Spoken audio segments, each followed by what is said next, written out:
You're listening to an Airwave Media Podcast. This is what Cicero is afraid of quite often. There's this great line, I use it as a chapter title of my chapters, from one of his mentors talking about how he feels when he's about to get up and address the row in public. And this is, you have to picture this guy as the most experienced, most successful orator of his time. He's seen everything and done everything. And he says, when I get up to speak, I still tremble with my whole heart and in every limb. He describes himself kind of shaking. And that's not just stage fright. It's the idea that you are exposing yourself to shame every time you get up.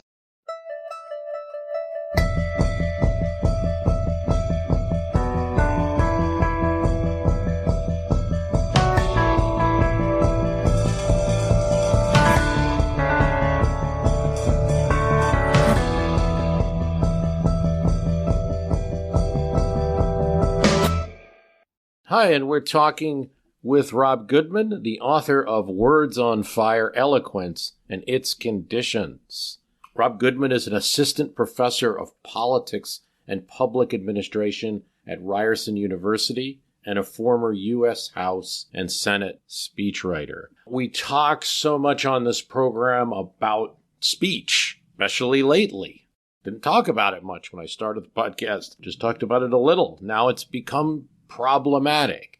So it may be interesting to know that it was also problematic for the ancients and the American framers of the Constitution and people alive around that time as well, that our problems are similar, and they had some struggles as well figuring out what to do with people speaking and maybe as a result of that acquiring political power, and should there be rules around that. And that's why I found this book, Words on Fire. We're happy to have him on the program. Rob, thanks for joining us. Well, thanks so much for having me on. It's great to be here. The subject is eloquence, in a sense, and maybe it's best that we define it, or at least what say Cicero was trying to get at with a term like eloquence. Yeah, for sure. And as you mentioned, Cicero is a big focus of the book. We can talk a little bit about why I thought he's the person you really need to focus on if you want to think about speech. So he's really the person through whose eyes I look at a lot of these questions. But I start out in the very beginning of the book, and I say, well, I don't want to define eloquence in a really kind of robust or complicated way, because everyone's going to have different sorts of tastes, and everyone's going to have different kind of opinions on who's their model speaker and so on. So I say one way of thinking about eloquence is just skilled speech. It's being good at the art of speaking. Of course, that's vague, and that's kind of vague on purpose. But what really interested me is when I started looking at what did someone like a Cicero mean by skilled speech, by speech being skilled. They were interested not just in what made you a good orator, someone who is capable of addressing the public in a skilled and impressive way, but also about the kinds of relationships that exist between the person speaking and the people listening. And that was, I think, one of the biggest things that I found when I looked at Cicero is that eloquence isn't really a thing that's in a particular person. It's in a particular relationship. It's in a situation. It grows out of how the speaker and the audience interact. So what I think is, when I try to make the definition like a little more robust and put some meat on the bones, as it were, I think about a couple of things. One, there's this element of spontaneity or riskiness that comes up a lot, especially in the ancients. This idea that to be eloquent, you have to be surprising. You have to take risks. You have to compromise your standing. You have to risk the potential of falling on your face, as it were. And that's part of it. But there's also the idea that eloquence isn't just ordinary speech. It's not just the everyday. It's not just the kind of speech you hear, say, in the marketplace or the home. It's special. It's self-consciously not everyday.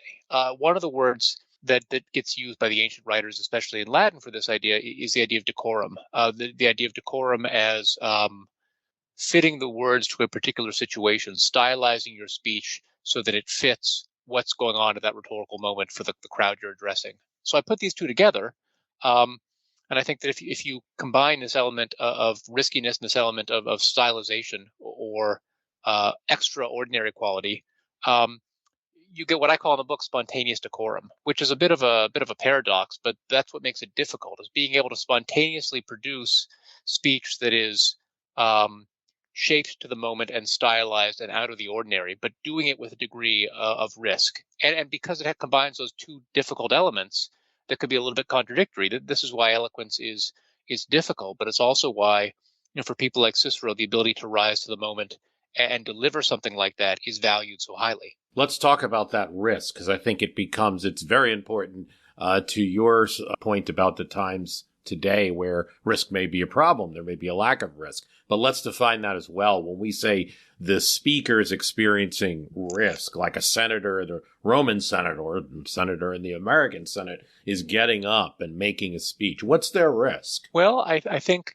a lot of it has to do with risk of losing face, with risk of social standing. When I read the way that these encounters between, and we're talking about elite people, we're talking about a practice that only a very few people engaged in. But when these kind of elite people go to these confrontational situations and they try to win an audience over in public, whether it's the audience in the Senate or it's a trial or it's a public assembly or whatever it is, there's the possibility that if they do something wrong, if they embarrass themselves, if they make an argument that doesn't connect, if they misspeak, if they speak wrongly, if they get made a mockery of by their opponent somehow, they face this tremendous possibility of failing consequentially in public. Now, obviously, at the end of the day, they're still they're the elite of society. They're not going to get thrown out on the street because it goes badly. But I think at the upper reaches of politics, then and now, to lose face in public is a big deal. People spend a lot of time thinking about this. So for Cicero, he tells a lot of stories about people who for instance, have their careers, reputations punctured by misspeaking, by screwing up, or by someone telling a cutting joke about you that makes you look bad in public. And I think that there's something interesting in that. It's that these incidents aren't things that he's trying to get out of the system. He doesn't want speech to be more predictable or calmer or more sedate. He thinks that the possibility of this happening is kind of what adds that the sizzle. It's what adds the possibility of something interesting happening the moment someone gets up to speak, because you don't know what's going to happen. It could go very right or it could go very wrong, and the possibility of it going right kind of hinges on that possibility of it going very wrong. When you think about today and on history and what happened with political conventions in America, to where they were this event of spontaneity that you could go and see a potential president crowned in some moment of mass hysteria. You could see amazing events happen, but then they became television orchestrated events. And that's a major complaint that people have. I don't even want to watch it. Do that now. Risk is so important in your analysis, and it really strikes me as well. If we talk about a speaker who doesn't have risk, we start talking about, say, people who are using speech that's already terms that they know the audience is going to like, and now added that with all social media going on, that it's kind of like I'm only communicating with people really who are on my Snapchat or on my channel that I want to communicate with. So there's very little risk of me falling on my face. And of course, as I say this, people are going to be thinking about Trump, and that's one way to go. And I think in your book, you obviously do go and explore that, because that's been the phenomenon of the last few years. But interestingly enough, considering that and where that conversation usually goes, you also bring up the Obama campaign in 2008 and their use of, say, focus groups, intense amounts of focus groups for understanding words, and also their use of data mining and understanding what people might already want to hear and then giving it to them as things that are dangerous as well. So a lot there, but start anywhere you want. And yeah, for sure. I think there's a lot of places to jump in. But I'd say that in general, my analysis of what's wrong with rhetoric right now does come down to that idea of too much predictability and too little risk. And that comes from my career as a speechwriter, from what I saw trying to write these things. And also, as a political observer, and also as a political theorist who tries to put this into context historically. So I think that the big trend that I see in the development of political rhetoric over the last, I don't know how long you want to date it back, but certainly over the last generation or several presidential cycles in the U.S., is towards using every possible technological tool to make speech as certain as possible, as much of certainty as possible for the politician. And I talk about Obama's practices doing this in the book, but I'll also point out that this is just, to my knowledge, it's universal. This is what successful campaigns do. They do whatever they can to make sure they understand what effect their words are going to have before their words are spoken. So that could be something as simple as focus grouping or polling, or it could be more complicated things like tracking users' social media profiles, like tracking their magazine subscriptions or purchases. Like even more recently in the 2020 election, the Trump campaign used geotargeting. I think the Biden campaign did as well to physically track the location of people with their campaign apps on their phone to understand things about where they went, what environments they were in, what neighborhoods they were in, if they went to church, if they went to Walmart, if they went to the mall, all sorts of things that can help politicians to know the audience with a degree of precision that really hasn't existed before. Now, historically, orators going all the way back to the beginning always want to know the audience. That's kind of the first commandment of being good speakers. You have to know who you're talking to and know what they want to hear. But here's the difference, I think. The difference is, before it became easier to kind of know the audience from a position of concealment, the only way to know the audience was essentially trying something and seeing if it worked or not. There's that element of risk. You knew the audience by showing something of yourself and watching its effects. In contrast, I think what more recent technological developments in political rhetoric allow politicians to do is to sort of know the audience and know what's expected without compromising their own standing. It's sort of sending up a periscope, as it were, to figure out about the audience from a position of concealment without any kind of risk to your standing or your face. So why is that a problem? I think it's a problem for a couple of reasons. One, rhetoric is an activity in a democracy. It's a really unequal activity. It's an activity in which only a very small handful of people ever get to speak and ever get to have that attention and prestige that go with it. But one of the ways in which it becomes a little more equal is this idea that an orator will willingly expose themselves to the consequences of getting it wrong. This is the thing that makes the search for eloquence, the pursuit of eloquence, push in the direction of equality, be something that can support democracy rather than undermine it.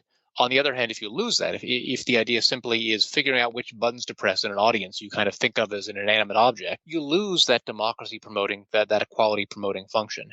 So, what I'm concerned with here is not so much that all these techniques work. We heard a lot about Cambridge Analytica and all the kind of fancy social media data mining and profile mining to figure out the psychographic profiles. They come up with some kind of mumbo jumbo word for it of voters to specially target messages. It's not that all this stuff works. I think that the jury is very much out on whether these buttons can be pressed as well as people think they can be. The point that interests me is that politicians desperately want to be able to push these buttons. And they very much think of the way in which they interact with the public as a sort of instrumentalizing the public, treating the public as an object and not as a potential partner in this activity they do together. So this leads to the other question I think you brought up, is what's have to do with Trump? Because Trump seems to contradict a lot of this stuff. Right. Yeah, people would say, I could hear a member of my audience saying, that's why I went for Trump. Oh, totally. He's says what's on his mind. Guy tells you what he says. So I'm just going to tell you how it is. Yeah, for sure. And I think that's very much a part of the appeal. And I think that a lot of this kind of goes under the anti-PC or anti-cancel culture heading. But I think that the bigger picture, and I think the bigger kind of rhetorical appeal of this guy is he didn't and he doesn't sound like most politicians. I saw there was a great block quote I used from a speech of his. I think that an author, Lane Green, put in his book. It's just this sort of rambly thing about how smart he is and how he went to college at MIT and has great genes and blah, blah, blah. Or he didn't go to MIT, but one of his relatives did or something. That's right. His uncle or something like that. Yeah. Yeah. Smart guy, great guy, totally great. Went to did this, did that, built a fortune. People don't give me credit for it because everyone could imitate this by now, right? And I think that the thing is, no one, for the most part, had heard a politician speak like that before. So I think there's very much a need being met for this degree of riskiness, this degree of spontaneity that I think made him a compelling figure even to people who didn't like him. I think a lot of that is simply because he'll say things that are hurtful to people in his audience. I think people enjoy that. There's the cruelty of it. But I think there's also the riskiness and the spontaneity of it. And I think that's very much he's meeting a need. And part of the point I try to make in the book is if, non-populist or establishment, quote unquote, or more centrist figures are concerned about this phenomenon and they want to do something about it, they ought to think about the way in which they speak and the way in which they're perceived. That you can't counter this sounding like Al Gore, for instance. Yeah. That's one side of it. I think the complicating factor here is that in many ways Trump is a little bit more less spontaneous than he seems, and that's simply because one, he speaks to groups of people that are primed to agree with him. He knows who's going to be at the rallies. We've adjusted the audience instead of adjusting the rhetoric. For sure. And two, this is something that Cicero talks about quite a bit, is rhetoric is about training the character, not just the ability to speak. So part of the kind of constitutive things that go into making an orator is having this sense of shame so that when you do lose face because you screw up, then you pay the cost for it. So it's interesting that Trump, being kind of this famously shameless figure who simply cannot be embarrassed, or it looks, seems like he can't be.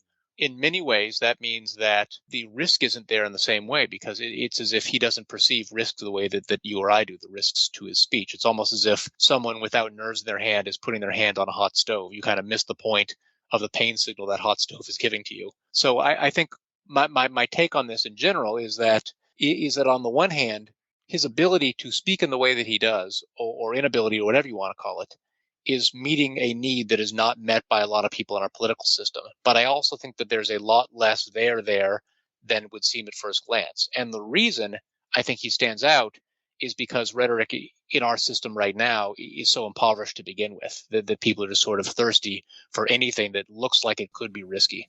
That's a great point. I certainly share the view that on the great swath of politics, there's a lesson there that you need to be more spontaneous, essentially, and real spontaneous. And I think about the 1960 television debates, and that was a real effort. While I'm sure there also was some management, and Kennedy was a cool cucumber who knew good phrases and things, there was an attempt to just say, put these guys on TV, see what they say. Kennedy needed to do it, and Richard Nixon couldn't say no to save face, actually. So it had to happen. And then actually, once it happened, there was an attempt to bury it. And Lyndon Johnson wanted no interest in debating Goldwater in some live scenario. And unless you had a situation where an incumbent president was down in the polls, which happened with Ford, it might have never reappeared. So it was an attempt to have these spontaneous things, but it quickly got, maybe even by the 88 elections, very contrived to the point that they were trying to outdo each other. Oh, you're the Joe Isuzu of politics, and with these phrases to try to get on the news rather than really just politicians should think about ditching some of the very common spinning type talk that really took off in the 80s, where we're not talking real words, we're saying like magic words. But also, I think this critical thing about the audience changing, and obviously social media allowing you to really pick an audience, so there's never quite a risk. Well, I share your view that it's probably not perfect, any of these contrivances that politicians do. But I do think that's why I think what's great about your book, focusing on that risk. Because I think reducing the risk sounds like it is something that's very doable for most politicians, like getting it to, from a 30% chance that I could fall on my face here to just a 5% because this audience is mostly Democrats. They're going to like this message, even if I know in my head there's a counterpoint. I'm not going to share that in this particular instant. I think all of that is quite interesting. We could talk a bit about Cicero because he is the example for everyone. I mean, when they wanted to say Lincoln was great or Daniel Webster was great, they called them a Cicero. He was very much, as I reading your book, he was very much in the school of, hey, if you want to learn about an audience, get out and speak in front of them. Yeah, I think that's absolutely right. I think it was very much kind of learning by doing approach, especially because, in the context that he's writing in, there's this sort of kind of weird Roman macho culture where you wouldn't want to act like you studied too much, which especially meant kind of in their context meant you were being Greek, and you wouldn't want to do that. You'd have to kind of, even if you did, you'd kind of keep it on the down low and just tell your few friends because you didn't want to get looked like you were a nerd. But there are a lot of reasons why I focus on Cicero in this book. One is just because he's such an influential figure historically. Obviously, for the early generations in America, you have people who think about founding a modern republic from the perspective of their classical educations. This is something that you learn about as a condition of being a student in schools. You need to learn your Cicero, your Latin, your Roman history. So it has a direct influence in that way. Obviously, that's not the only period in which Cicero is a hugely influential figure. There are plenty of times when people want to think about what it means to have a republic, that the tragic example of the Roman Republic and its fall crop up. The other reason, I think, is something like a kind of convergent evolution. This idea that even if you kind of take away the idea of direct influence, the Roman Republic and the American Republic are similar in enough interesting ways that you can learn from one or the other. And that doesn't mean that America is a carbon copy of Rome or is going to have the same problems or is doomed to the same kind of fate. I'm not that kind of historical determinist, but I think that there's a reason people keep coming back to this analogy. And it's not just kind of inertia because they don't have any other analogies to think of. I think it's because there are a lot of similarities. There's the idea of a republic also being an empire, the idea of how you reconcile imperialism abroad with republicanism at home. There's the idea of inequality and oligarchy. In Roman times, especially in the last couple of generations of the Republic, the dominant arguments were about things like inequality, access to land, access to political power, access to voting power, access to voting rights. These are very much arguments that we are still having about whether or not Republican forms of self-government can coexist with inequality. Even on a level of diversity, I just read recently this really interesting web series by a guy named Brett Devereaux, who's a classics professor in North Carolina, I think. And he had a great series talking about diversity in the Roman Republic, talking about how this is a place that pulled people from all different kinds of language families, of religious groupings, of ethnicities in ancient Italy, and then from all over the Mediterranean world. A guy like Cicero wasn't born in Rome. He was in an earlier generation, he wouldn't have been considered a Roman. And yet this was a society that was good at taking people kind of from the outskirts and the hinterlands, people from different backgrounds, and making them Roman and assimilating them, or allowing them to kind of claim that Roman identity. And the person who kind of goes down in history as sort of the most Roman, Cicero, the guy who was described as sort of the ornament of the empire, the ornamental man of Rome, was in one sense not even Roman at all. And I think all these intersections of things that make Roman politics so complicated, inequality, diversity, imperialism, struggles over the future of a republic, military rule, and so on. These are perennial issues, and I think people have always looked to the Roman context to figure out issues in their republic. And that's what I do here, focusing on the issue of speech, focusing on the issue of what kinds of speech help a republic endure, and what kinds of speech threaten a republic over the long run. And then that's exactly the same thing Cicero was interested in. Yeah, I find it interesting. It seems like that fear is that rhetoric becomes this little magic box. Once you've discovered the right words to say and the right audience, and you can control those things, then you can have all the power you desire. Yeah, especially in systems of government that are based on speaking in public, in which speech in public plays such a big role. There's the worry that this becomes a power that people can abuse or monopolize to dominate others. Hey, Atlanta, say hello to Small Business Help from Apple. That's right. We're here to make starting and running your business simpler. From helping you choose the right devices to setting them up hassle-free, we can help you build your business in no time. Speak to a business expert and get the help you need at no cost whatsoever. At Apple, we're open for your small business. Go to apple.com/small business or visit an Apple store to learn more. What's up, guys? It's the champ, Sean O'Malley, here to talk to you about Prize Picks. Prize Picks is the best place to win real money while watching football. Run your game on Prize Picks. PrizePicks will give you $50 instantly when you play your first $5 lineup. You don't even need to win to receive the $50 bonus. It's guaranteed. Just download the PrizePicks app and use code SPOTIFY. That's code SPOTIFY on PrizePicks to get $50 instantly when you play a $5 lineup. PrizePicks, run your game. Must be present in certain states. Visit prizepicks.com for restrictions and details. Yeah, so it's not just like eloquence says, it's nice to make good speeches. It's better to make speeches that are grounded in fact or the like. It's actually a danger if speech is allowed in a certain way. But it's a live problem, and I get the sense that it was a live problem for Cicero. It's not something that he was solving in his time. It's something that was happening right before him, just like it's happening right before us, that we must have speech in a democracy. We value free speech, but it can also be very dangerous. Yeah, and I think that this is one of the big lessons I try to draw in the book, is that you can say a lot about what kind of political society you have, what kind of republic or otherwise you live in, by speech norms, by the kind of speech that people tend to do in public, by the way that politicians speak to their audiences, by the way citizens speak to each other.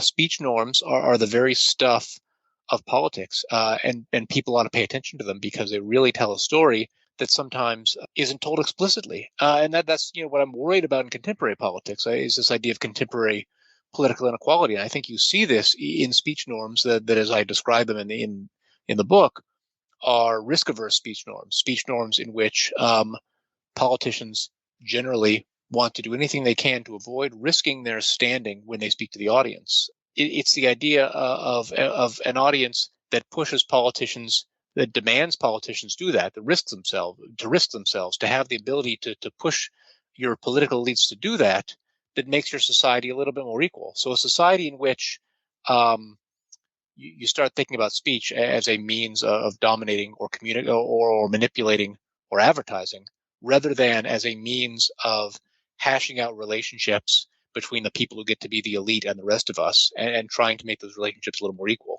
A relationship in which speech does the former thing and becomes this means of domination is not a good recipe for a democracy in the long run. And I think you can learn a lot about the stake that political elites really put in these democratic ideals by whether or not they practice them in the way they address the public. This is why I think eloquence isn't just something that's nice to have.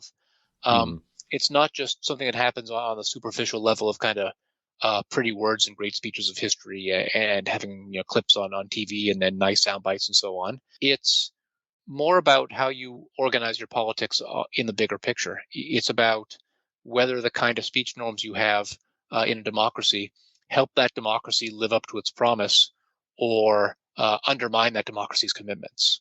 We hear so much these days about cancel culture. We hear about speakers being maybe shunned. There's actually bannings that occurred. I mean, President Trump remains banned from Twitter after comments that were seen to spread violence after January 6th events. But it's, these things aren't totally resolved. They remain problems. We kind of have this society where on one hand, where there's concerns over canceling speakers, some of it, I think, sometimes overhyped. You have people who are claiming they're canceled and they're making millions of dollars speaking in whatever venues they find, or they're speaking at colleges that I could never dream of speaking at, or even a lot of professors who should be speaking could never dream of speaking at, and they're still saying canceled. And on the other hand,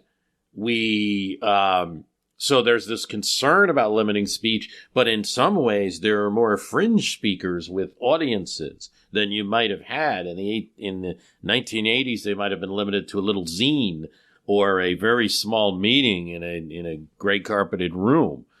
There seems to be, let me put it this way, there seems to be a lot of concern with not so much my own speech. I feel free to speak, but we're worried about each other's speech. Yeah, and I think it's a really complicated thing, and I think it really speaks to a lot of the issues I'm concerned with issues of risk, as I mentioned, the risk of dramatically losing face in public. When I write about the history of eloquence in my book, and I look at places like I look at 18th century Britain, for instance, I look at ancient Rome in another chapter. these are not places with our same ideas of freedom of speech, and yet they're places in which similar ideas surface. The idea of facing significant social consequences or sanction for saying the wrong thing. This is what Cicero is afraid of quite often. There's this great line, I use it as a chapter title of my chapters, from one of his mentors talking about how he feels when he's about to get up and address the row in public. And this is, you have to picture this guy as the most experienced, most successful orator of his time. He's seen everything and done everything. And he says, when I get up to speak, I still tremble with my whole heart and in every limb. He describes himself kind of shaking. And that's not just stage fright. It's the idea that you are exposing yourself to shame every time you get up. And it's the sense of decorum, the sense of what the moment demands from you that helps you navigate this sense of shame. But your sense of shame is really very much a part of what makes you a good and compelling speaker. So the twist on this that I get, and I think the way that people in these sort of pre-liberal societies without our kind of same understanding of freedom of speech help us think about this question, is that a lot of times I think the analogy that we work on when we think about what's wrong with cancel culture is sort of the analogy of chilling speech. Is this idea? It's sort of the idea of censorship, or it's an Orwellian idea that if you're going to face negative consequences for what you say, then you're not going to say it in the first place. And over time, the public sphere is going to become tamer, less interesting, more predictable, and so on. And I think that's very much a danger. And I think that kind of goes along with what I say about risk aversion. But the other side of this that I don't think gets talked about as much is that one thing I learned from Cicero is the idea that the possibility of having this happen to you is also the condition of speech being extraordinary and interesting. It's the danger the orator gets on, takes on whenever he or she gets up to speak. It's that danger in trying to overcome a crowd that is very much in an antagonistic relationship with you, very much on the defensive against what you were trying to sell or trying to say to them, maybe inclined to heckle you or boo you, and trying to say something that can tame a group of people like that or can win a group of people like that over is where the truly extraordinary speech comes from. So it might be not that the possibility of losing face chills speech. I'm sure it does for some people.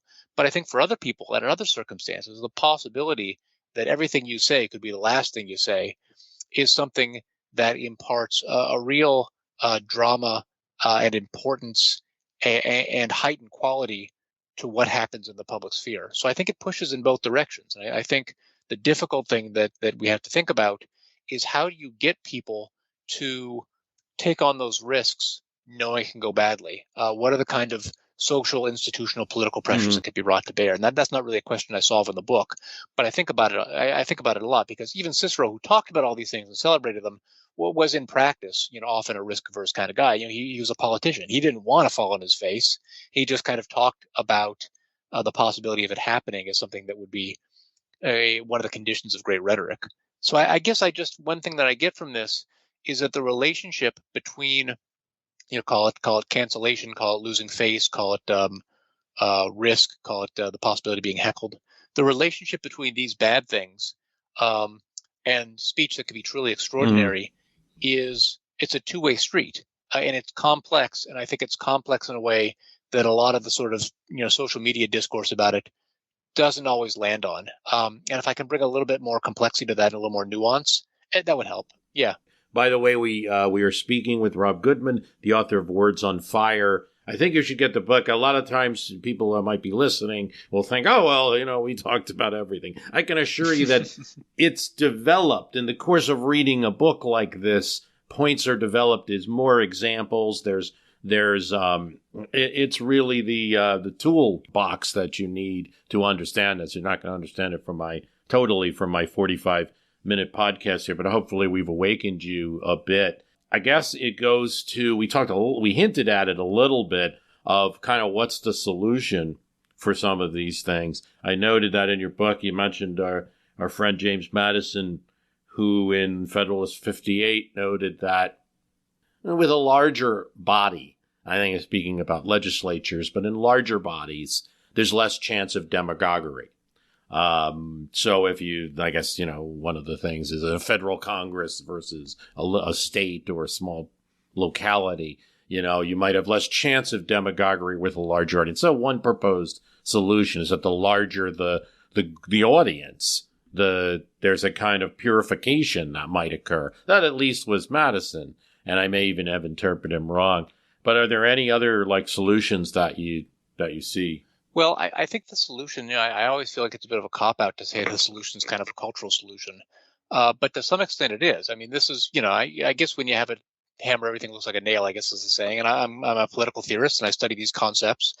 But I think that part of the problem is not just the technological development that makes it possible for politicians to message test with a degree of accuracy that hasn't been possible in the past.